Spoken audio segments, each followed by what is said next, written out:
జగన్ అక్రమాస్తుల కేసులో దాల్మియా సిమెంట్స్ ఆస్తులను ED attach చేసింది. మరింత సమాచారం మా ప్రతినిధి నాగేశ్వరాచారిని అడిగి తెలుసుకుందాం.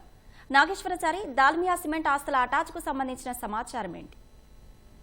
అశ్విని, జగన్ అక్రమాస్తుల కేసులో మరోసారి ఈడీ ఆస్తులను అటాచ్మెంట్ చేసింది. ఈసారి దాల్మియా సిమెంట్స్ కు సంబంధించిన సుమారు 793 కోట్ల రూపాయల విలువైన భూమిని ఈడీ అటాచ్మెంట్ చేసింది. మార్చి 31వ తేదీన దీనికి సంబంధించిన ఆ ప్రాథమిక ఉత్తర్వులు అంటే ప్రొవిజనల్ అటాచ్మెంట్ ఉత్తర్వులను జారీ చేసింది. దీనికి సంబంధించి సుదీర్ఘ కాలంగా విచారణ జరుగుతుంది.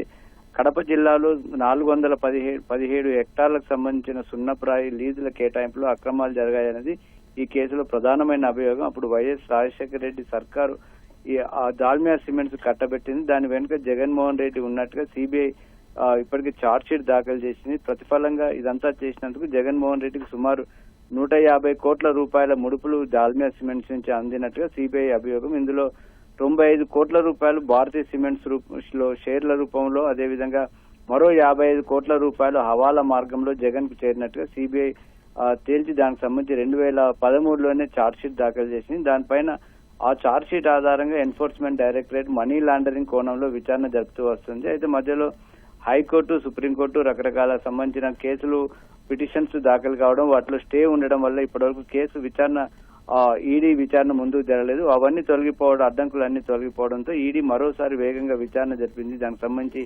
ప్రస్తుతం 793 కోట్ల రూపాయల విలువైన భూములను అటాచ్ చేసింది. మరికొన్ని కూడా చేసే అవకాశం కనిపిస్తుంది. ఇప్పటివరకు ఈడీ జగన్ కేసులో 9 ఛార్జ్ షీట్లు దాఖలు చేసింది. దాల్మియా సిమెంట్స్, అదేవిధంగా భారతీయ సిమెంట్స్ కు సంబంధించి మాత్రం ఇంకా పెండింగ్ లోనే, వాటిని కూడా త్వరలో ఛార్జ్ షీట్లు దాఖలు చేయడం కోసం ఈడీ కసరత్తు చేస్తున్నట్టుగా తెలుస్తోంది. అశ్విని, ధన్యవాదాలు నాగేశ్వరాచారి.